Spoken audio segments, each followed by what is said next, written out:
So இது வந்து நிலக்கடலை பருப்பு. So ground nut and 2 case history. இதை பற்றி தான் இன்றைக்கி நான் சொல்ல போகிறேன். 2 கேஸ் ஹிஸ்ட்ரி இந்த கிரவுண்ட் நட்டோட ரிலேட்டடான நான் பார்த்தது சொல்கிறேன். ஸோ என்னோட போஸ்ட் கிராஜுவேஷன் டைமில் 2018 to 20 டைமில் வந்து ஒரு கேஸ் வந்து 3 weeks ஹிஸ்ட்ரி ஆஃப் வீசிங்கோட ரெஃபர் பண்ணியிருந்தாங்க. when we took over the case வந்து பார்த்தோம் அப்படின்னா அந்த குழந்தைக்கு ஒரு டிஃப்ரெண்ட்டான ஆஸ்கல்டேட்டிவ் சவுண்ட் இருந்தது. டியூமர் பிளாப், ஒரு மூவிங் ஃபாரின் பாடி சவுண்ட் இருந்தது. அது அக்கேஷனலாக தான் கேட்கும், எல்லா டைமும் கேட்காது.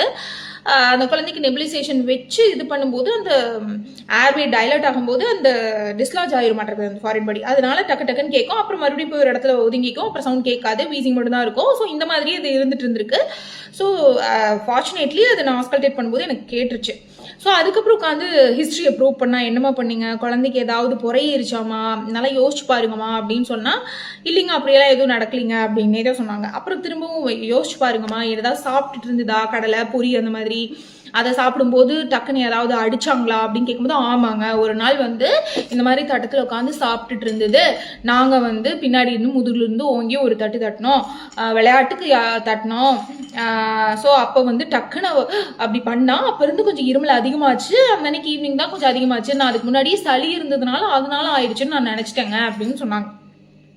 ஸோ அந்த அன்னைக்கு ஈவினிங் வந்து பிராங்கோஸ்கோப்பி ஃபிக்ஸ் பண்ணி அந்த ஃபாரின் பாடியை எடுத்தாச்சு. அதாவது கடலை கொட்டையை சின்ன பீசஸாக உடஞ்சி தான் எடுக்க முடிஞ்சது, எடுத்துட்டாங்க. ஸோ அதுக்கப்புறம் அந்த பேபி சரியாகி டிஸ்சார்ஜ் பண்ணிட்டோம்னு வச்சுக்கோங்களேன் அடுத்த 10 daysல. இது ஒரு ஹிஸ்ட்ரி நம்பர் 2 வந்து பார்த்தீங்கன்னா, இங்கே நான் முடிச்சுட்டு வந்ததுக்கப்புறம் இங்கே வந்து ஜாயின் பண்ணதுக்கப்புறம் ஒரு சைல்டு வார்டில் இருக்க நான் போகிறேன். காலையில் ரவுண்ட்ஸ் பண்ணுறேன். ஆஸ்கல்டேஷனில் ஸ்டெட் வச்சா ஒரு சைடு ஏர் என்ட்ரி கேட்குது, இன்னொரு சைடு சுத்தமாகவே ஏர் என்ட்ரி இல்லை. நானும் ஃபுல் லங் ஃபீல்ஸ் உட்காந்து அடுத்த 5 நிமிஷத்துக்கு அதுக்கு ஆஸ்கல்டேஷன் மட்டும்தான் வேலையே. ஃபுல்லாக ஆஸ்கல்டேட் பண்ணிவிட்டு என்னன்னா ஏர் என்ட்ரியே இல்லை அப்படின்னு சொல்லிட்டு எக்ஸ்ரே எடுத்திருந்தாங்களா அப்படின்னு பார்த்தா, எக்ஸ்ரே பார்த்தா ஒரு சைடாக வந்து ஏர் ட்ராப் ஆன மாதிரி இருந்தது, எம்ஃபைசிமான்னு சொல்லுவாங்க.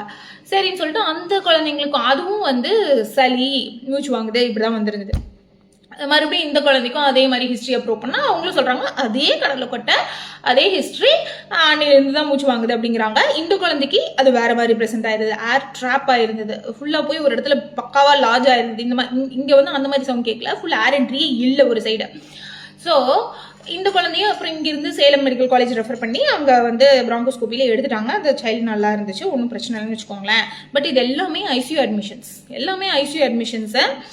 ஸோ அதனால ஒரு சின்ன கடலை கொட்டையை நம்ம குழந்தைய வந்து சாப்பிடும்போது எப்படி நம்ம கொடுக்கணும்னு தெரிலனா என்ன ஆகும்னு வந்து நம்ம தெரிஞ்சுக்கணும். ஸோ இதை பற்றி தான் நம்ம நாளைக்கு பேச போகிறோம். See you tomorrow.